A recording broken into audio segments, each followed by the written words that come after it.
Lorsque les Français sentent qu'ils sont relégués, abandonnés, alors le sentiment d'insécurité augmente et la colère aussi. Et moi, je souhaite aussi être le ministre de l'apaisement.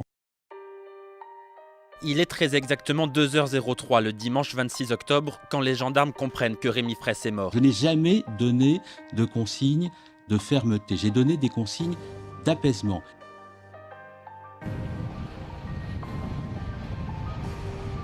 Oh, doucement!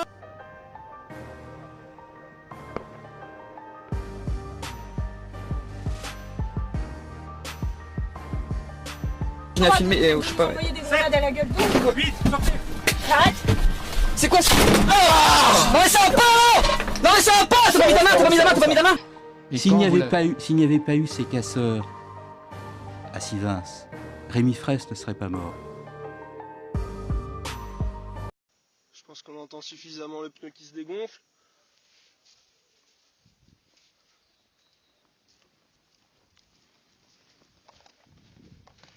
Eh les gars, j'ai une question à vous poser.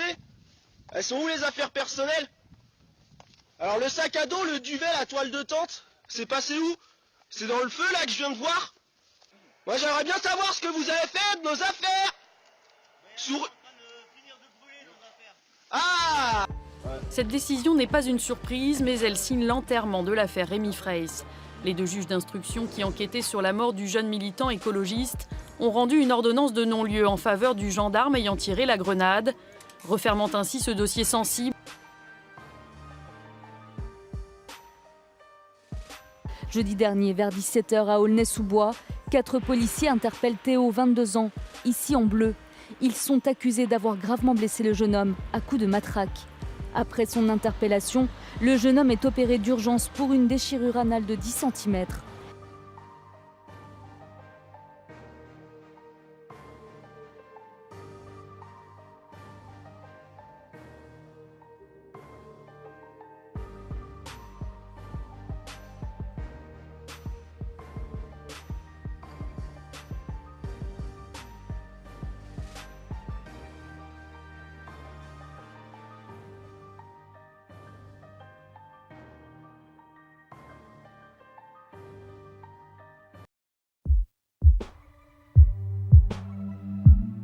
L'urgence, c'est la sécurité pour tous les Français, car la sécurité est le premier des droits. Elle est aussi la garantie que toutes les libertés pourront s'épanouir dans notre pays.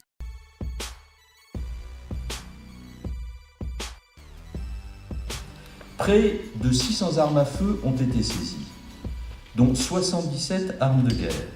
Mais ce qu'ils disent pas, et ça c'est drôle, c'est que sur ces 350 armes et ces 30 armes de guerre, il y en a 200 et énormément d'armes de guerre, donc peut-être même toutes, qui viennent d'un collectionneur d'armes qui est amateur des Zip Top et avec une petite barbichette. Donc ok, c'est bien, mais le mec c'est pas Al-Qaïda. À ce jour, plus de 4000 perquisitions administratives ont eu lieu. Sur ces 4300 perquisitions, seules 30, soit 0,7%, ont donné lieu à des procédures sur le terrorisme.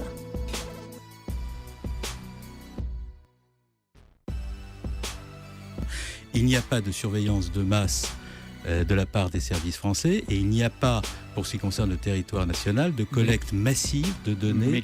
Pour intercepter tous les numéros de téléphone à proximité, ainsi que l'ensemble des métadonnées de communication.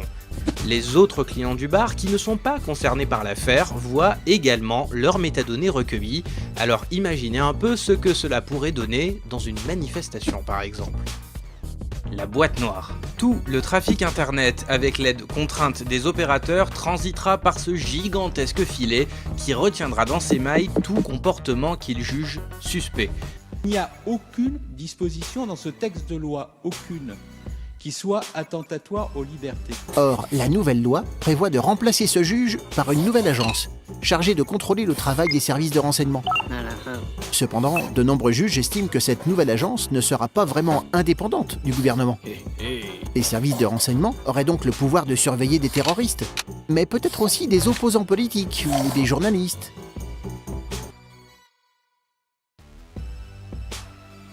À Paris, plus de 20% des mesures liées à l'état d'urgence contestées en justice concernaient la liberté de manifester. À Rennes, elles concernaient plus de 50% des recours.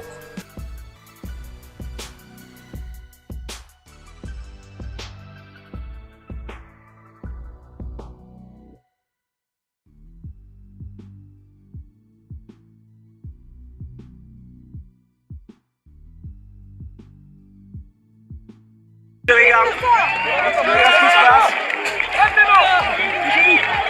Ah ouh. Ah, bouchez-moi ça.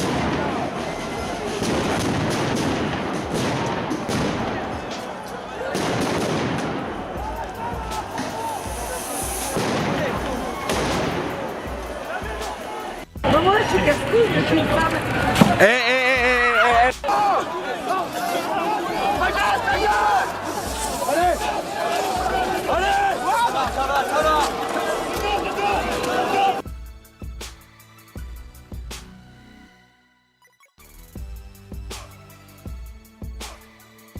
Les policiers sont venus la même matinée dans 6 appartements de Rennes avec les fusils d'assaut, les fusils à pompe, nous ont menottés, plaqués au sol, fouillé nos appartements.